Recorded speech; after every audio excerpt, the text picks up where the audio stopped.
What's up, guys? It's me, Strawhead Nate, and I'm back this week with a new One Piece chapter video. This time we have chapter 1154 of One Piece titled I Can't Even Die. From the title alone, I'm sure you can recognize that this chapter will explore the very emotional and traumatic events of Loki's childhood. And that takes the main priority of this chapter, dealing with Loki and also with his father, King Harold. But there's also another really big moment this chapter that gets me really hyped, and it might overshadow the rest of the chapter. That moment is the big reveal at the very end of the chapter relating to the legendary chaotic pirate Rox D. Zebek. With just his brief appearance from Zebek, we see many theories and questions being born. And I'll get to talking about all of that later on in this video, so let's get straight into the chapter after you like the video and subscribe to the channel.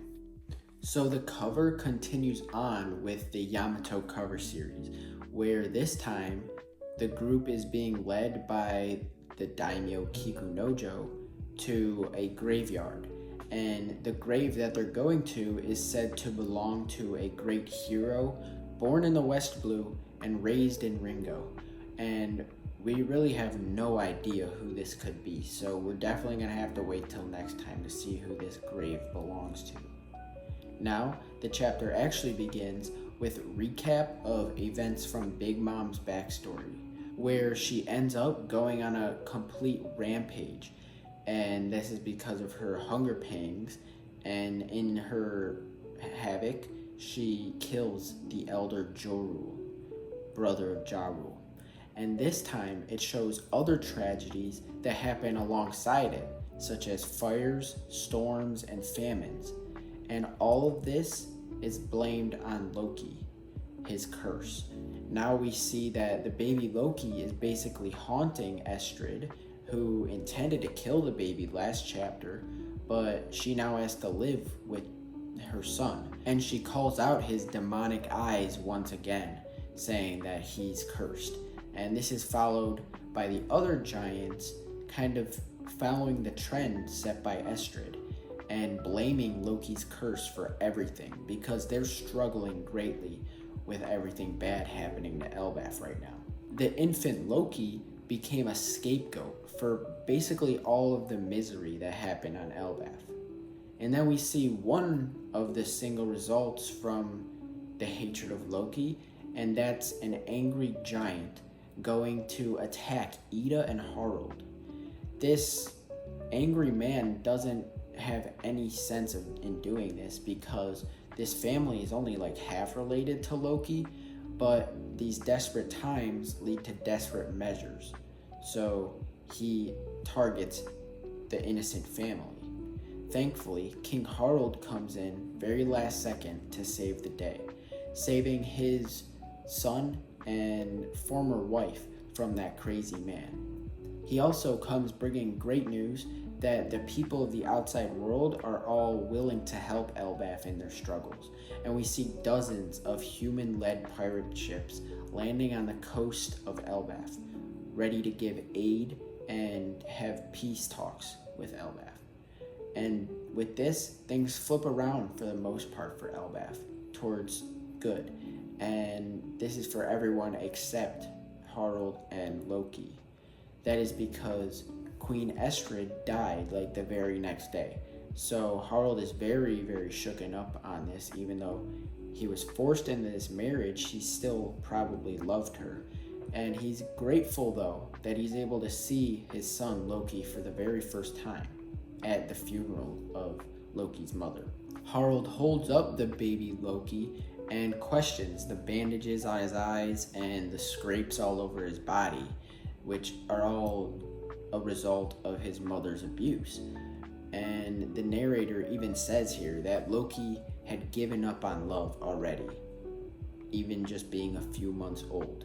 And he lives now with a big permanent frown. Meanwhile, Harold's other family, Ida and Haryaden, have moved to the underworld coast to get away from all this hate up above, because down here they're unlikely to have to face any other giants.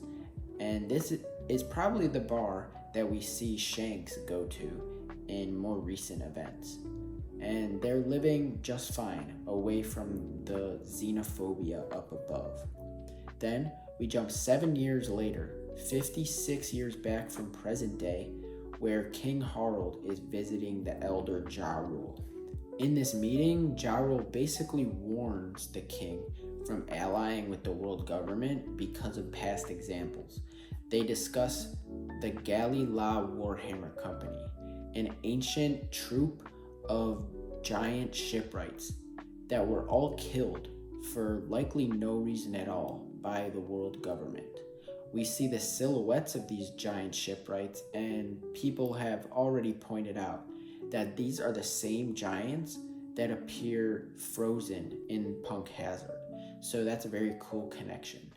And also, there has to be some connection to the Galila Company on Water 7, which was probably named after this ancient giant crew. But moral of Ja Rule's story is that they have to beware of the government, which will probably come back to bite Harald in the ass. Harald is really stubborn though still, and we see that he continues to branch out for the good of his country.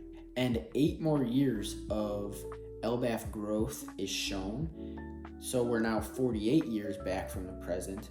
And this scene is spliced with scenes of Haruden facing even more discrimination, showing that there are still glaring issues here on Elbaf despite all of the good growth that is happening.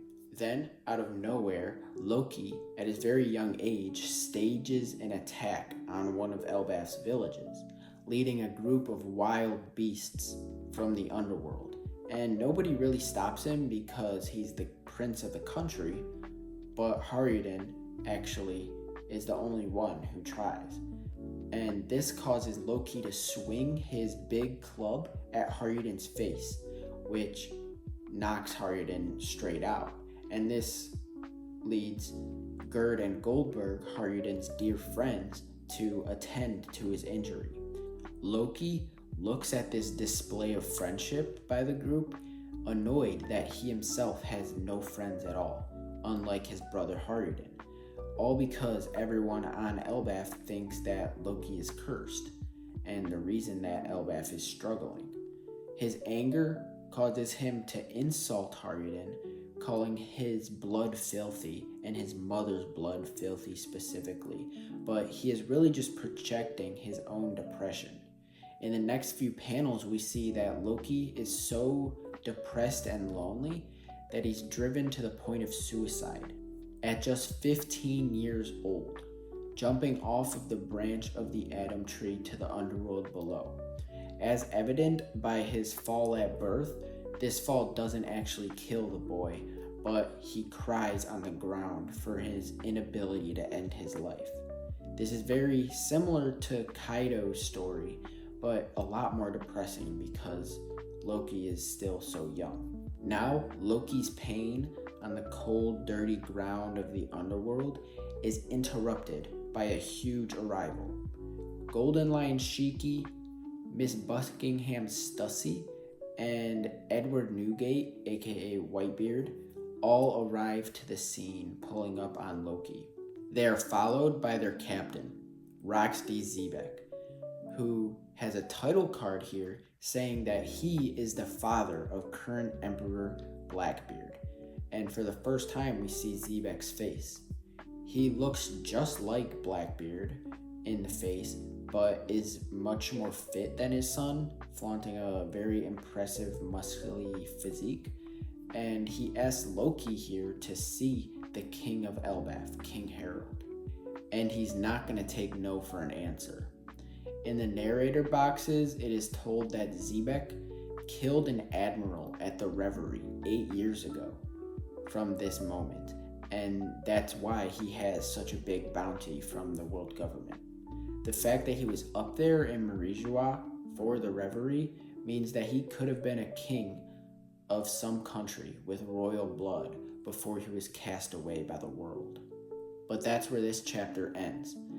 I almost wish that we didn't see Zebek in this chapter because it completely overshadows Loki's tragedy.